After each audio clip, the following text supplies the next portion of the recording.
All right, let's go to the last guy on the list, and certainly not least out of UCLA. It is the Laiatu Latu. So with Latu, he is now the number one edge on the PFF big board. He was number 3 for a while, but we've got him up the board, rightfully so, I think. Man. Yeah, he's amazing. He's way to explosive. Get him, John. we pushed, we protested, and we finally got it. But no, I think there's just so much to like about him. I mean, explosive out of his stance. He's got a great jump off the line, but also does a really nice job setting up offensive linemen with a delayed step, like little hezzy move where he's able to explode off that second or third step to get by them.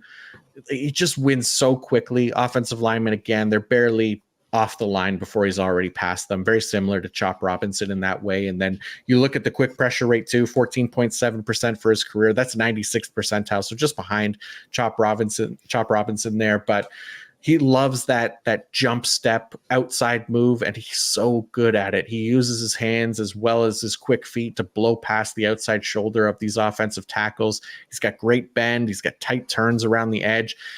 You know, even though like he wins quickly and cleanly more often than not, he has a lot of great second effort plays on tape as well. I thought the Colorado game too was a great example of just how dominant he can be. And the way that UCLA deployed him as an absolute weapon in that game, they lined him up against the left tackle, against the right tackle, between the tackles. They ran him on stunts. Like, he was an absolute terror. He went for 9 pressures and 4 sacks in that game.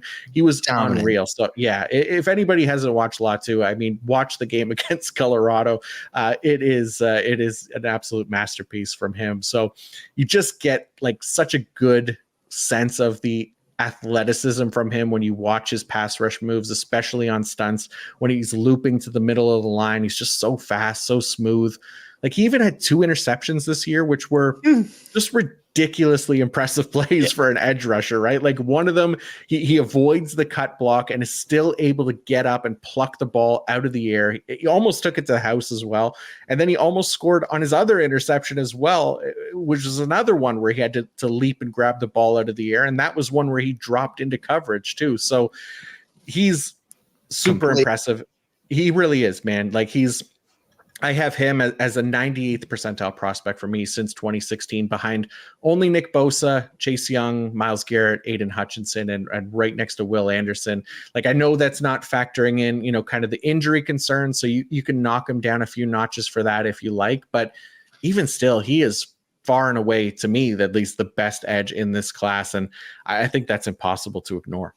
Yeah, I 100% agree. And I do like the edge class, but you look at Latu and it's almost like, oh, wow, and he's that much better than everybody else. Like, he's just complete. He's got the NFL ready technique. He's got the hands. He's got the speed. He's got the bend. He's literally complete. He can drop in coverage like he showed. The more and more I watch him, like, I didn't really come away from this draft saying, you know, there's good edge defenders, but they don't have that guy. Well, after watching Latu more and more, I was like, all right, he's that guy. He's 100% that guy. And like you said, that Colorado game, it's like, man, you can line him up wherever you want and he wins. Yeah. I mean, sure, there's the injury history. What did he have, a brief medical retirement as a sophomore? Yeah. Yeah. He did, right? Yeah. It's hard to ignore that, right? But then in his next 2 seasons, he had 34 tackles for a loss and 23.5 sacks. Like, I'm going to retire because my body can't take it, but then I'm just going to come back and just dominate everybody.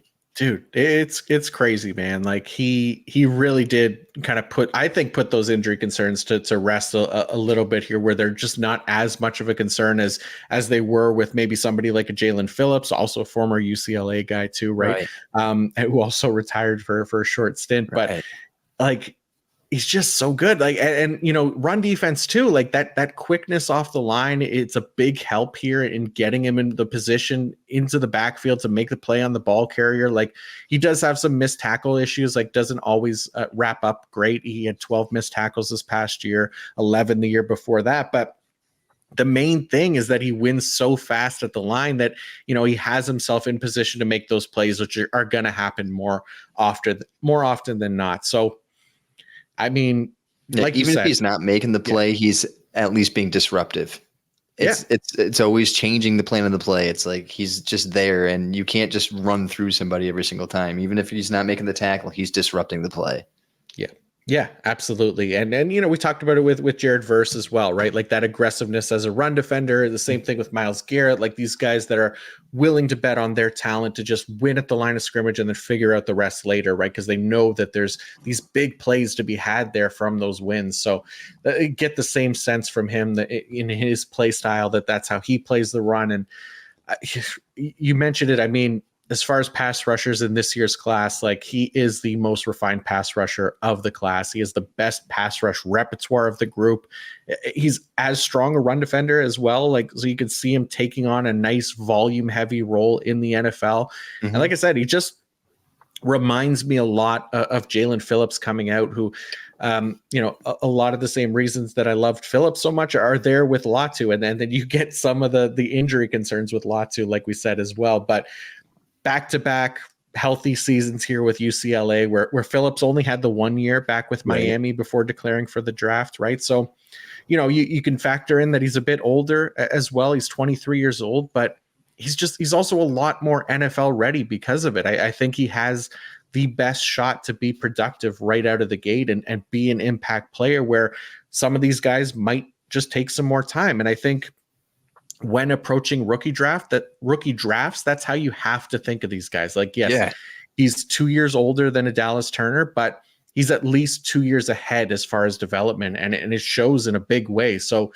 if you assume that they played the same age in the NFL, sure, Latu plays a few less seasons, but if you're buying one of these guys at rookie drafts, wouldn't you rather have someone who you feel confident about starting right away in your lineup? Or would you rather have like a non-startable asset on your bench or on the taxi squad, most likely because they can't, earn that consistent starting status for IDP purposes? And who knows, it may still never get to that point, right, with a lot of these developmental prospects. So that's where I kind of just give the clear edge to Latu and why he's number one with a bullet for me.